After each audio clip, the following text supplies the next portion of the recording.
ኣብ ኣዲስ ኣበባ ምብጻሕ ከካይድ ዝቐነየ ኣዛዚ እዚ ኣሜሪካ ኣብ ኣፍሪቃ ጀነራል ዳግቪን ኣንደርሰን ብዛዕባ ኣብ ኢትዮጵያ ዘካየዶ ምብጻሕን ዝገበሮ ርክባትን ኣመልኪቱ መግለጺ ሂቦ። እቲ ብመንገዲ ኤምባሲ ኣሜሪካ ኣብ ኣዲስ ኣበባ ወፂኡ ዘሎ መግለጺ ናይቲ ጀነራል ንሱ ናብ ኢትዮጵያ ቅድሚ ሕጂ በጺሑ ከም ዝነበረ ብምጥቃስ ኢትዮጵያ ኣብቲ ዞባ ኣገዳሲት ምዃና ገሊጹ። ንሱ ኣብ ዘረቡ ቀጺሉ ቀንዲ ምኽንያት መምጽእየይ ናይ ሓባር ስግኣታት ስለ ዘለውና እዩ። ነዚ ዞባ ሓድሽ ኣይኮንኩን እቶም ጉዳያት እንታይ ምዃኖም እርዳየ። ስለዚ ነዞም ስግኣታት እዚኦም ንምግጣም ንኣፍሪቃውያን መሻርክትና ንምሕያል ኢና ኣብዚ ዘለና ኢሉ። ምስ ቀዳማይ ሚኒስትር ኢትዮጵያ አብይ አሕመድ ተራኺቡ ምንባሩ እውን ዝገለጸ እዚ ኣሜሪካዊ ኣዛዚ ብዛዕባ ሓበራዊ ስግኣታት ስግረ ዶባዊ ሽበራ ከምኡውን ንዞባዊ ምርግጋእ እነበርክተሉ መንገዲ ንምድህሳስን ከም ዝተዘራረቡ ጠቒሱ ኢትዮጵያ ከዓ ኣብ ክልቲኡ ጉዳያት ወሳኒት ስለ ዝኾነት ናብታ ሃገር ክበጽሕ ዝደረኸኒ ነገር ክብል እውን ኣብሪሂሎ። እቲ ጀነራል ምስ ሕብረት ኣፍሪቃ ብዛዕባ ኣብታ ኣህጉር ዘለዉ ስግኣታት ፀጥታ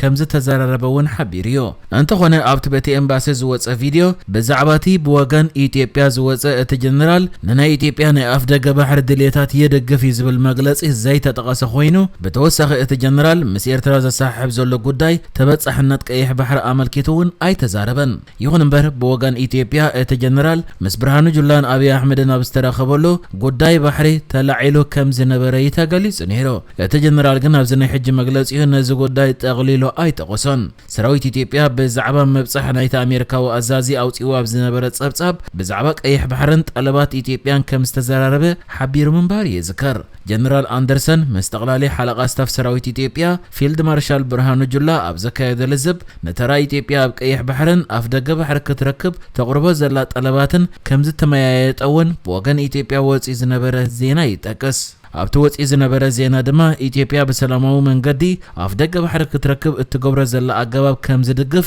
ገሊጹ ተባሂሉ ዝነበረ ኮይኑ እቲ ኣሜሪካዊ ኣዛዚ እዚ ኣፍሪቃ ኢትዮጵያ ናብ ቀይሕ ባሕሪ ብምእታው ዝያዳ ንሰላም እቲ ዞባ ክትሰርሕ ትኽእል እያ ኢሉ እውን ተባሂሉ ነይሩ እዩ። እቲ ጀነራል ግን ሕጂ ባዕሉ ኣብ ዝሃቦ መግለጺ ጉዳይ ኣፍ ደገ ባሕርን ኤርትራን ጠቕሊሉ ኣይጠቐሶን። እዚ ኣብ ወርሒ ነሓሰ ስልጣኑ ዝተረከበ ጀነራል ኣንደርሰን ኣሜሪካ ምስ ሃገራት ኣፍሪቃ ዘለዋ ሽርክነት ንምዕባል ናብ ዝተፈላለያ ርእሰ ከተማታት ሃገራት ኣፍሪቃ መብጻሕ ከካይድ ጸኒሑ እዩ። ኣብዚ ዝሓለፈ ቀረባ መዓልታት ብብዝሒ ናብ ኢትዮጵያ ክበጽሑ ዝተረኣዩ ወተሃደራውያን ኣዘዝቲ ሃገራት ምዕራብ ብወገን ኢትዮጵያ ምስኦም ጉዳይ ባሕሪ ይዝረበሉ ኣሎ ዝብል ዜናታት ክዝርጋሕ ተረኣዩ ዝነበረ ኮይኑ እዚ ከዓ ኣብ መንጎ ኤርትራን ኢትዮጵያን ምስ ባሕሪ ብዝተሓሓዝ ምትፍናን ሰፊኑ ኣብ ዘለወሉ እዋን እዩ ዘጋጥም ዘሎ። ረቡዕ ናብ ኣዲስ ኣበባ በጺሑ ዝነበረ ኣዛዚ ኣጋር ሰራዊት ፈረንሳ ጀነራል ፒየር ሽል ምስ ኣዘዝቲ ሰራዊት ኢትዮጵያ ተራኺቡ ነይሩ እዩ። ሰራዊት ኢትዮጵያ ብድሕሪ ኣውፂኡ ኣብ ዝነበረ መግለጺ ድማ መብጻሕ ናይቲ ናይ ፈረንሳ ጀነራል ናይ ክልቲአን ሃገራት ወተሃደራዊ ምትሕግጋዝ ንምሕያል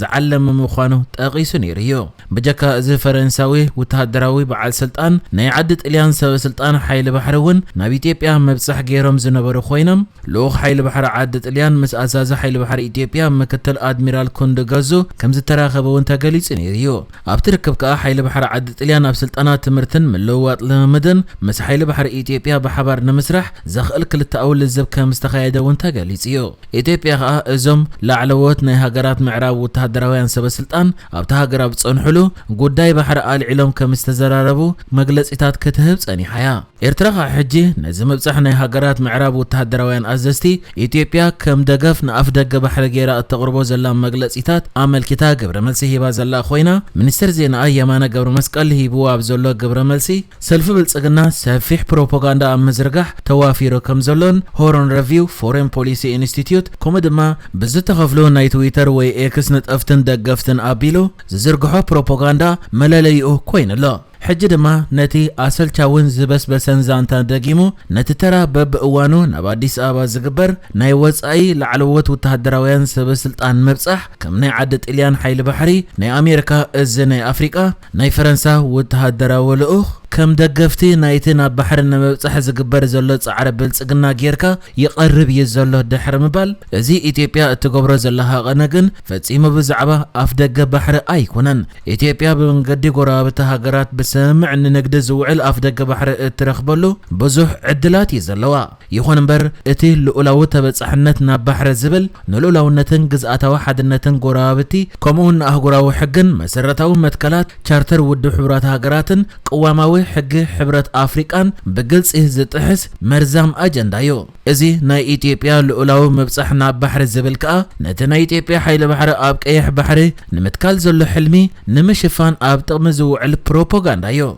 لكعيو قيح بحري نعلم لخاون نقدي أقداس مسمر بحريو إزي مالتقن بيت مسمر نقداون نتفتات زكايدا هاقرات كابرحوق يخون كاب قربا حقاوه مسل آب قماقم قيح بحري وي مدبرات حيل بحري آب قيح بحرنا يمتكال مسل ألوان مالتقن أيكونن آب قيح بحرن وشمت عدنن زركبا هاقرات أفدقه بحرن آم محلاون مرقان عقمي ألوان ناي سلف بلصقنا ناي قيح بحر هاقنقن صتاو مخنيات وي بصحيتاو مخنيات يبلون كمون إذا أجندا بجكات حدقنيا حقاون صتاون صلواتاتو اتهاقنا صنبلا لعسي مقمج زي كدنت مدرك كدنت يزبل بمبال نتي إثيوبيا أبزقنا لعلوت وتهدرويان مرحتها هاقرات معراب نابتها هاقر مبصح بزقوبورولو ناي أفدق بحر دليتاتا يدقفوين بمبال إرترا نتي إثيوبيا بمنقدي ناي سراويتا محبراو قصات إنترنت كومدما ناي سلف بلصقنا نتأفتي محبراو قصاتن سبسلطانن كتوصوت صنحت مغلصيتات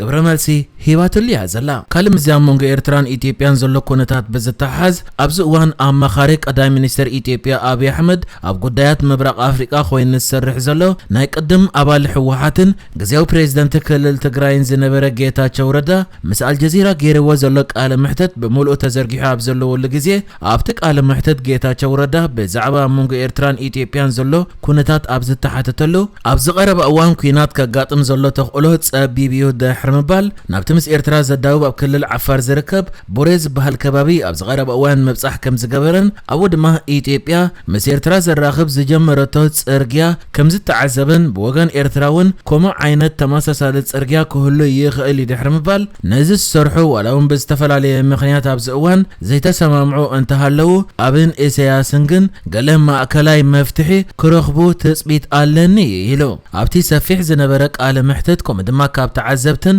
ፍሉያት ዕዱማትን ሕቶታት ዝቐረበሉ ቃለ መሕተት ጌታቸው ረዳ ነቲ ቅድሚ ሕጂ ሰብ ኮሉ ዝነበረ ናይ ሕወሓት መርገጽ ገዲፉ ኣብ ናይ ሰልፊ ብልጽግና ብፍላይ ድማ ምስ ኣብይ ኣሕመድ ምሽራኹ ንዝቐርብ ነቐፌታ ክከላኸል እንከሎ ንኣብይ ኣሕመድ ከዓ ጌና ነብሱ ኣያ መስከረን ኣሎ ክብል ይገሊጽዎ ከምዚ ምባልካ ስራሕኻ ከይትስእን ኣይትሰግእን ዲኻ ኣብ ዝተባህለሉ እዋን ድማ ኣነ ዝመስለኒ የተዛሪበ ስርሐይ ከዓ በዚ ዝስእን ኣይመስለንን ንዓይ ግን ከም